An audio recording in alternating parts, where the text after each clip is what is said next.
을사년 새해 전북 지역은 적잖은 제도 변화가 예상됩니다.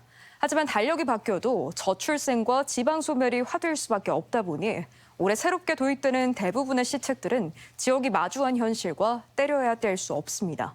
조수영 기자가 전해드립니다. 2025년은 자녀 양육 지원 분야에서 눈에 띄는 변화가 예상됩니다.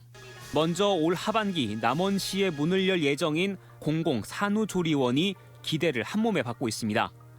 그간 원정 산후조리를 떠났던 동부권의 인구 감소 지역 산모들이 최대 50%, 다자녀인 경우 70% 감면된 이용료로 돌봄 서비스를 받게 됩니다.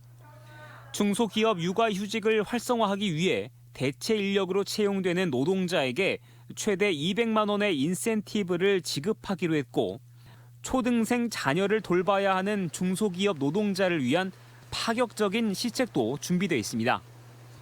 출근 시간을 1시간 늦춘 노동자 임금을 삭감하지 않는 조건으로 제도를 채택한 중소기업에게 적절한 당근책을 제시하는 10시 출근 제도입니다. 지역 청년들의 유출을 막기 위한 지역 중소기업 지원책도 새롭게 도입됩니다. 올 상반기에 청년 친화기업 10곳을 선정해 기업당 1,000만 원을 지원하고 청년을 더 고용하면 최대 3천만 원을 더 지급하기로 했습니다.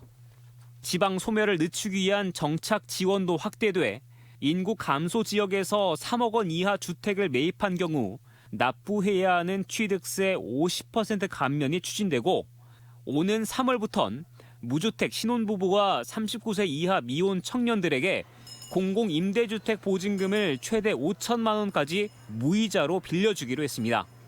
도내 인구가 36만에 이르지만 지원에서 밀려났던 소상공인들을 위한 출산 장려 지원도 등장했습니다. 신혼인 자영업자들의 경영자금 대출 이자를 3년 동안 3%포인트 깎아주기로 한 내용이 골자입니다.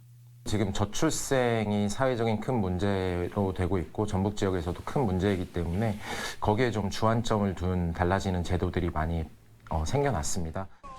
전북자치도는 이 밖에 농촌 생활 인구를 늘리기 위해 체류형 쉼터를 곳곳에 도입하고 농촌 외국인 계절 노동자들의 활용 범위를 확대해 농가의 활력 증대가 기대된다고 밝혔습니다. 한편 올해 전북에서 달라지는 시책은 전체 120여 개로 자세한 내용은 전북도 공식 누리집에서 열람할 수 있습니다. MBC 뉴스 조수영입니다.